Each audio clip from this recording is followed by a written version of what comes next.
Football once belonged to artists, players who didn't just play the game, they controlled it. When the ball reached their feet, time slowed. They wore one number, the number 10. The game was built around them, freedom, space, magic. Then football changed. Faster, tighter, merciless. Space vanished, and so did the artist. They said the number 10 was dead. But creativity doesn't die. It adapts. It moves. Different roles, different spaces, same imagination. This isn't the end of the number 10. It's the evolution. Join us as we dive through the history of it and its place in the modern game. Hello and welcome. I'm your host Seth, and I'm hosting today's episode with Ferdinand. In today's episode, we are going to talk about the number 10 position and its evolution throughout football, from when number 10s were considered the creative force of football clubs, where they're given all the freedom to do whatever they want to do, to now to the modern game of how their position has evolved with things such as pressing, counter pressing, and how players like that have evolved. And if we really have mavericks like in the previous generations, or they are no more present due to the evolution of defense systems and of the modern game. So now, Ferdinand, before we dive deep into it, who is your favorite number 10? Who will you consider as your favorite number 10 of all time? Or Maverick? It's good that you added of all time. Well, because currently is obviously Bruno Fernandes hands down. But of all time, Bruno Fernandes. Okay, I understand. Man United. yeah. But of Okay. all time, Okay. I prefer players that are silky, players who know how to dribble and stuff like that. I've not really thought about this. It would be too easy for me to say someone like Ronaldinho or what's this guy's name? Zidane. I'll go for this is niche. He's not what you'd call a classic number 10 in per se, but like he has played that position before. And if you were still playing, like he's one of my favorite players to watch of all time, is Thiago Alcantara. I know later in his career he dropped down, but for Bayern Munich he was 100% the number 10, and he's one of my favorite ever players to watch, hands down. Thiago. Okay. For me, it's simple. It's the man that danced with the football. He didn't. For me, it's Ronaldinho. I like if for me, Ronaldinho was not a footballer. He was a dancer. Like, I don't know, if what Ronaldinho plays, it was like he's just, you can see like he's just enjoying what he's doing. Like he's not taking it too serious, like how these days players take football like it's life and death. Like he's just playing to enjoy himself, basically. For me, Ronaldinho is the greatest number 10 slash winger slash playmaker for me. Let's do a bit of history with the evolution of the number 10 before we discuss certain things. So back in the 60s, the 70s, then our 10s were a creative force of football clubs, basically, of football teams in general. They had a responsibility to create goals for teams and also score the goals. They were basically given the freedom to do whatever they wanted to do, because they are the ones that unlocked defenses when things were tight. They also created chances for their teammates.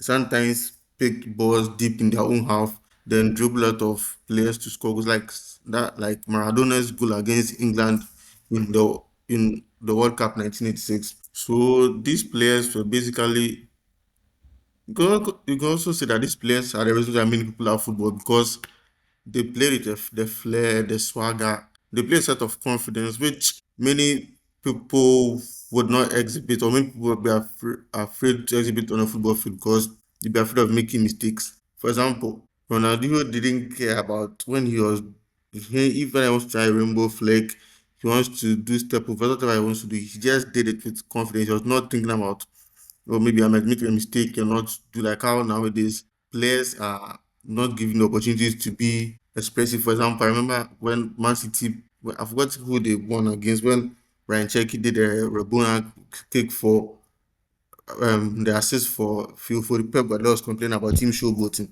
Is it not Like back in the Sunderland? day, those Sunderland, those back in the days, those players were allowed to express themselves But over time, as systems and teams started, as football in general started to evolving, especially in the turn of the millennium, those type of players started to disappear a bit because teams were they made to seem like their luxuries rather than necessities to have a team because those type of players were not pressing. They're labeling them as lazy and other stuff. So they slowly started to fade from the game.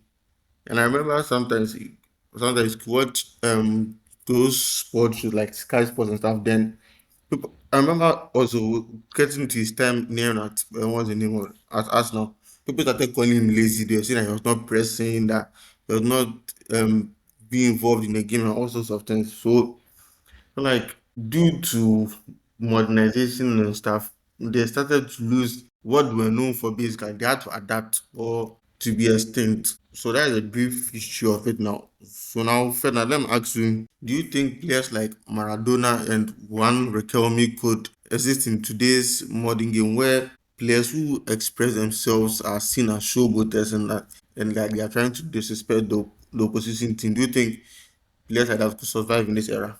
Those type of number 10s. I mean, yes and no. Yes, in the sense that they would exist, but like they will not be playing for the biggest teams because uh, the big teams nowadays they are mostly systematic teams. They play according to a system, and that system does not allow for flair and stuff like that. For instance, a perfect example of this is Eze. Eze as Crystal Palace, you could classify him as a classic number 10.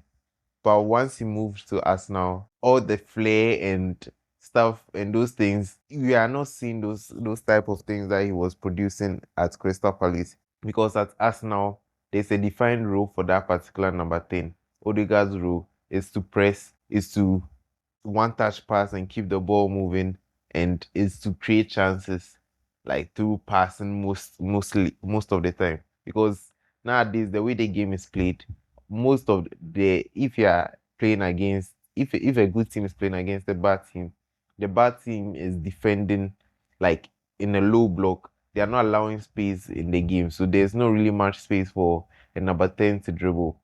But contrary to what he's doing at Arsenal right now in Crystal Palace, most of the time they were the underdog team when in matches. So like there's more space for him to work with. So you'd see him dribbling, carrying the ball, his vision and everything. So number 10s like that could exist, but like if they want to win trophies and that they will have to reduce the flair that they played with and be more systematic. In the international scene, like for national teams, and I feel like there's much more space for expressing yourself. That's why players like Neymar, I feel like, and even one or two players like that of that caliber might thrive in international tournaments. You see in AFCON like this, players are dribbling, they have freedom. The international football is less systematic than club The team perfect football. example is James Rodriguez at the 2014 World Cup for Colombia.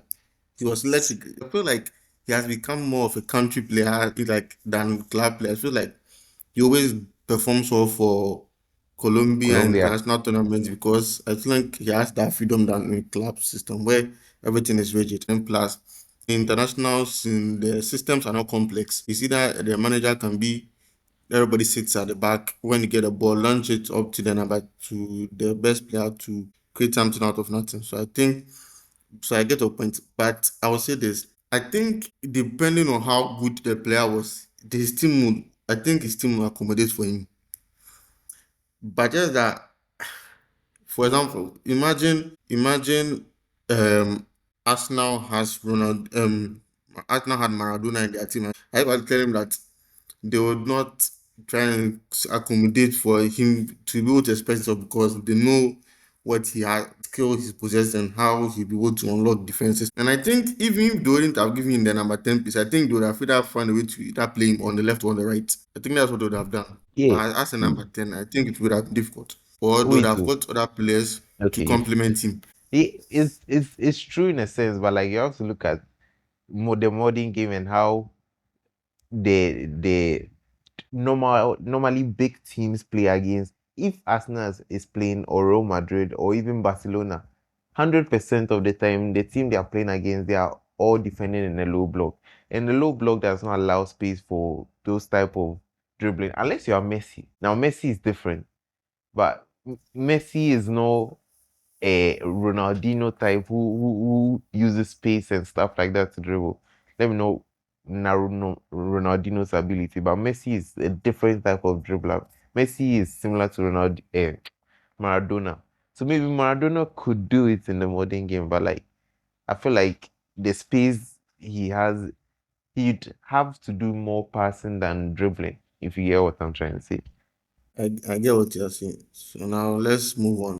When do you think football generally started moving away from the classic number 10? If you were to pinpoint an era, for me, I would say it was around when Pep Guardiola took over Barcelona. I think that's around that time where he moved Messi from the wings to the false nine position, and Messi's output increased. That I think during that period, that was when it started to become something popular, and also with managers like Klopp, who emphasized a lot on pressing. I think around that period, so I would say maybe 2009, 10, that's where the position started to dwindle, even though other players were coming. I think by 2015, that time, their role had completely changed, it had evolved. You hardly saw people taking the ball and doing things like what you see, like, few players could do those type of things. I think around that time, players were being trained from a young age to do things differently. So we started to see less of them.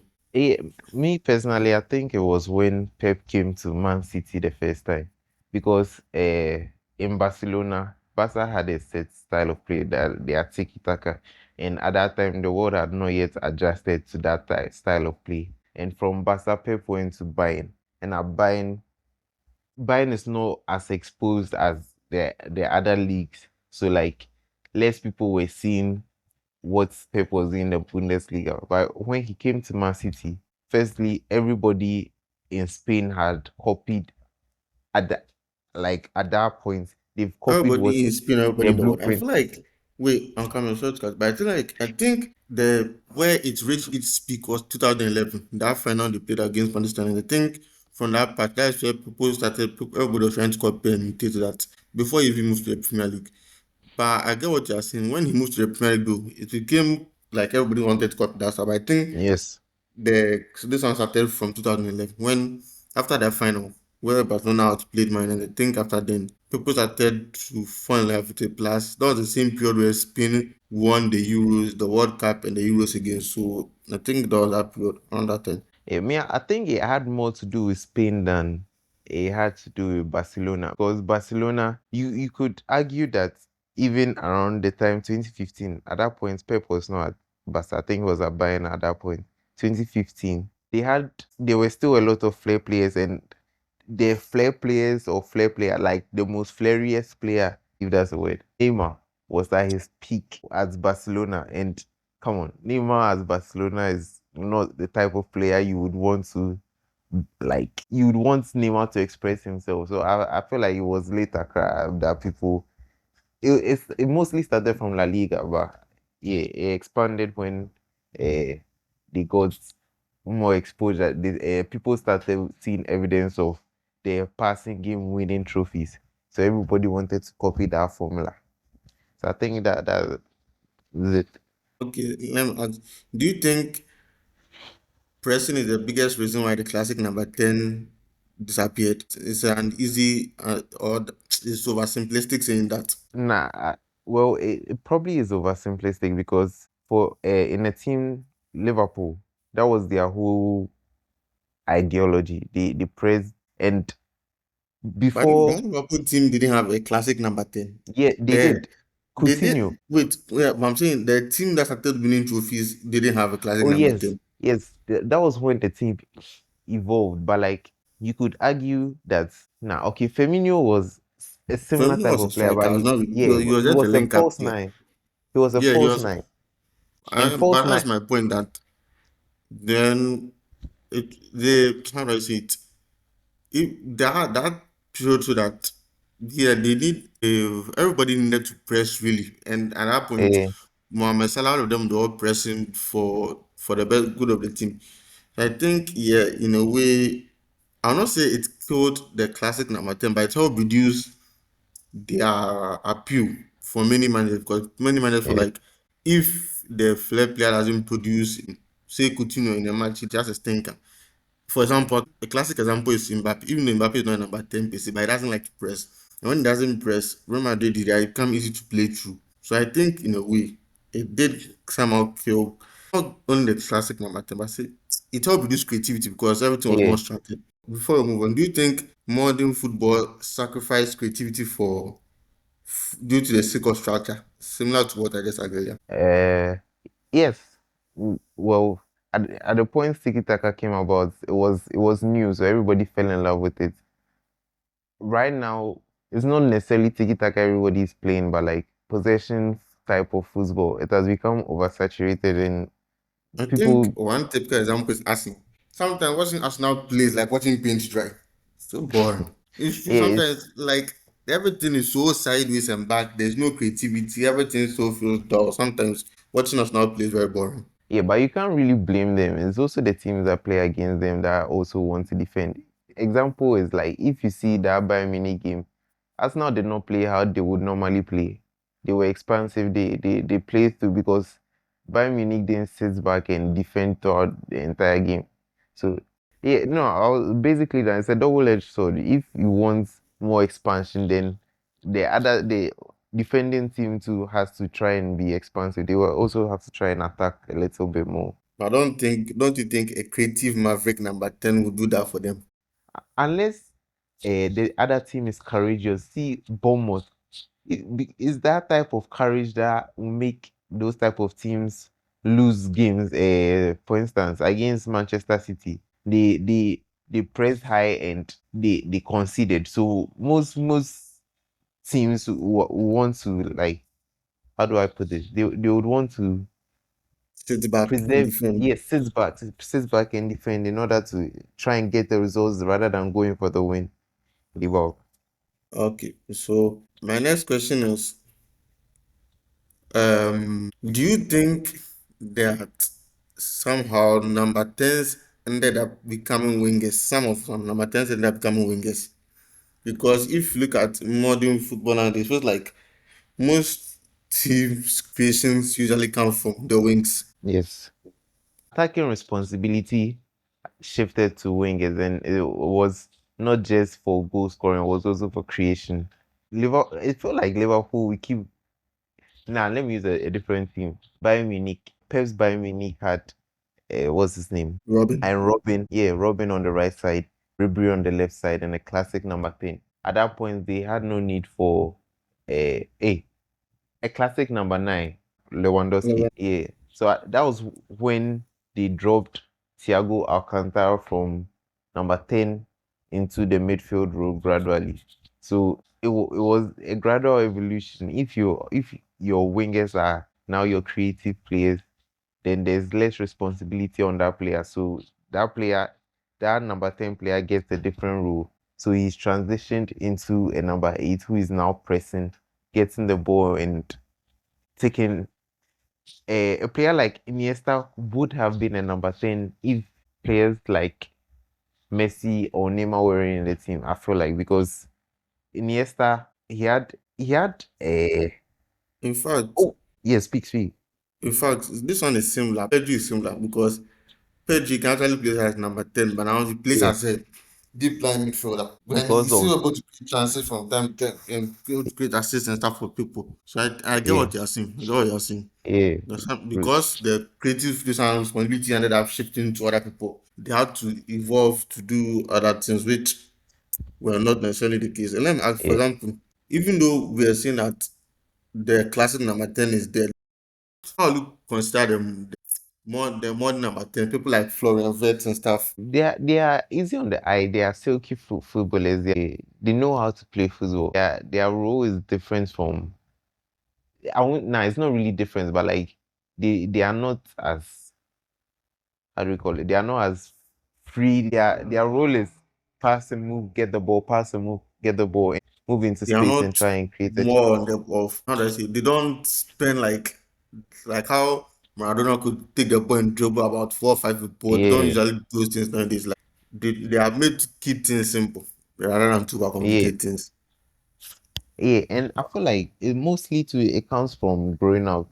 You see, when in those days there were no such things like academy, so you are playing in the park with your boys and Yeah, you most want of to show those that flair players they didn't start from academies and stuff. yeah, you're the best player and stuff like that. But in academy football, they are teaching you fundamentals, how to play football. There's no free role for you to play. That's why players who play in those type of environments, like Mahrez said he played in the streets of France and Eze said he was playing in the cages of London. Those players have those type of ability. So if you were raised Foden is perfect example. Foden, he's a very technical footballer, but he's not someone who would do Foden skills is to like the get you off DB the of this one. Like pitch. he is like the DB Exactly. of number 10s. Like yeah, his one is like mannered and stuff. You know, be like yeah, Yeah. he do things from the streets. He's not from the streets. You see, he's a DB of he learned it in school, so he's doing it that way. He's not Yeah, from the DB kind. We learn, he's not the street kind who learned it from the streets. yeah. It's like So, it's almost robotic. It's like yeah, yeah, yeah. do It's this, you like get this programmed. result. Everything is Yeah, exactly. No, nobody's thinking outside the box. And even players that were once doing this, once they enter a big team, they have to mellow or like change their style of play in order to fit in with their current Jack Grealish. team. Jack Grealish, perfect example. Look at that. See how they did one boy going to Man City and he had to. Jack Grealish and Man He is City. I very. don't, for me, that's why I can never consider. He felt like he was castrated, more or less. He felt like it's true. He felt like they castrated. And look, he's a ball. They took the ball away from him, so he had less of the ball. That's a bar, low Yeah, key. he almost became impotent. It's Actually, true. I felt like he was afraid to take on players to do everything. Every time you watch him, he's like he's going, then turn back and pass it. That's what he was doing. that was his role as Manchester City in order to keep Who spends the 100 million, convoy. 100 million on a player to just go and do sideways and back? And you notice with those type of players, they are the most technical players. So they will be the type of players that you can change because it's easier to get a technical player to fit in the system than to get someone who is not as technical to do what you want to do because those type of technical players, they are good at passing, they are good at movement, they have those type of things. So it's easier to turn those type of players into play players like Jack Grealish who do exactly what you want. Like they'll give 90% accuracy in their passes and stuff like that.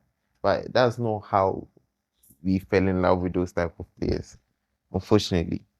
Okay, let me ask you this question. As a United fan, um, would you take a luxury creator, say Ronaldinho in your team, or a hybrid who gives 7 out of 10 creativity and 7 out of 10 recruit? Luxury now it's like they've corrupted our brains though, because I want to win and United have been shit for so long. Pardon the language, but we've been terrible for so long. So I can't afford to be like enjoying one player play while the whole team is suffering. If that player's output is significant, like let me not even go too far. Neymar at Barcelona, I will take that type of player any day of the week. And for our team to be competing, I'll take that type of player. But if his output does not match, and if it's just pure skill, It's just like damn, Jeremy Doku. All no dribble, output. no action. Or all Yeah, four but play, no this one, no penetration. I love sure. Just like Jeremy Doku. Nah, I won't take Jeremy Doku on my club. He's a good player, but I, Jeremy Doku's have is only is not his dribble is one way. I don't like that type of. Nah, I don't like that one. It's like he's I bouncing. don't. It's like he jumped a Yeah, you bit. do well. Then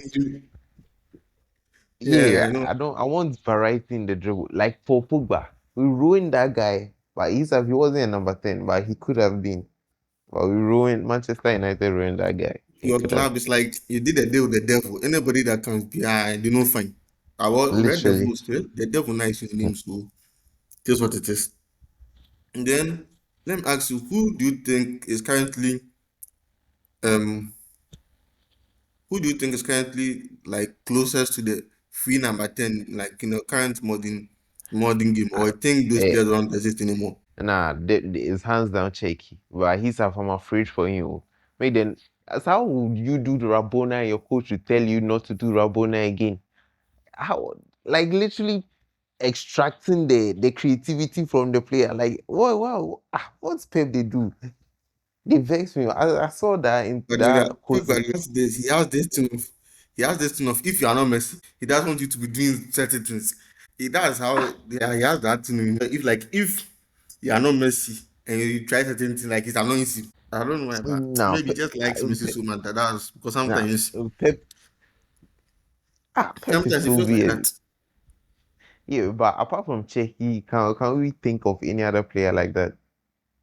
Most of The them will player be that I wingers. have in mind, he's not really a number 10. He plays as a right winger. Who is that? Yamal. I mean, he's not really a number 10. I mean, he could play as a number 10. I saw he has played the one, but he's not really a number 10. He plays as a right winger. I feel like right now, the people who can easily play number 10s are right wingers, or Or even left left wingers. wingers. Yeah, they could easily Let's, take a role of number 10 up and play easily. let's Okay, I, wingers I in mean, general. Firmino Lopez isn't if like his type of number 10 isn't, how do I say it? Now, Fermin Lopez is a modern number 10. He's Yeah, not yeah, like his those. type of Yeah. number 10 is more this type of generations number 10, like than a Yeah. classic number 10 of someone like, even if you take even your anchor, before you just take the ball and just weaving past players and people like he's not the type of he's not that type of number 10. It's weird because Pep learns from Johan Cruyff, but Pep doesn't. Johan Cruyff's method of coaching is not the way he played. I mean, probably has evolved. He has changed into so many, probably has evolved in so many different ways. Hmm. Okay, so Anyway, now, do you think football has lost something by moving away from the number 10, or are we just romanticizing about the past? we are definitely not romanticizing because that's how we fell in love with the sport.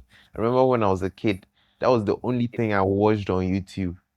I go to YouTube and watch 100 compilations of Ronaldinho, Neymar, Bill, even Ronaldo as Manchester United. Those are the type of players we love to watch. Those Riquelme, bro. There's so many players we could list off right now. But those were the type of players that we used to love that made us fall in love with the game. This game that we argue about every single day. I feel like it's not yet dead. There's still a possibility for those type of number 10s to get back into the game. I mean, And football is a cycle. First, long throws went yeah, out of season. Now they are back. Somebody you just think about when they say, "Nah, I need a classic number 10 like that." Then yeah. they come back into season. There's this So if a young kid asks you, "How do I become a number 10?" What will you tell them? don't tell them anything. Just allow them to play football with their friends in the streets. That's where they are creative enough to think of ways because that way that place nobody's coaching you. You are playing on your own. You're playing of your own free will. So if you are playing with your friends, no coaching, no nothing, in the cages, like four corners, you do the entire thing. Yeah, that's where the children will learn. See Kudus. Kudus is yeah, he also played in an academy, but like he also You was started from playing the in streets. the streets of Nima Idibao, the entrance song. Like that's where he learns his skill moves and things from. So just allow the children to be children. And when they are like maybe teenagers, then you can bring them into the academy to learn the tactical side of the game because that part is also important. So I And just yeah, lastly, I think we already answered this question. Do you ever fully think the classic number 10 or 10? yeah, We will just have to stick with the adaptations of people like Martin Odegaard, Jamal yeah. Musiala, Florian Wirtz, those type of hybrids are what we have to deal with now. Jamal Musiala, you could argue that he's almost a bit different. He dribbles a bit more than Yeah, Odegaard down and here he does. Wirtz and yeah. But definitely, I watch football analysis and there's this guy who spoke about the need for number 10s future like in the game future, because if everybody is going man to man, you need someone who will break down the play. You need someone who can dribble one or two players to free up space. Because if everything is compact like that, you need a maverick who can change, like literally man to man. You need someone who beats his player, and if one player leaves their marker, then I don't know how I explain it up, but it makes sense in my head. If they listen and you understand the thing I'm trying to communicate, you go. So I feel like it's definitely come Like back. if everybody's doing the same thing, you need to try something different to create. You understand what I'm saying? Exactly, exactly. And his analysis Yeah. was, if everybody's doing one-on-one marking and the player dribbles one player, at that point he will be free. Then someone else will have to leave their marker. So in that way, he's creating space for others. That was the analysis basically. So that's all for today's episode. Don't forget to like the video, subscribe to the channel. Let us know your favorite number 10s and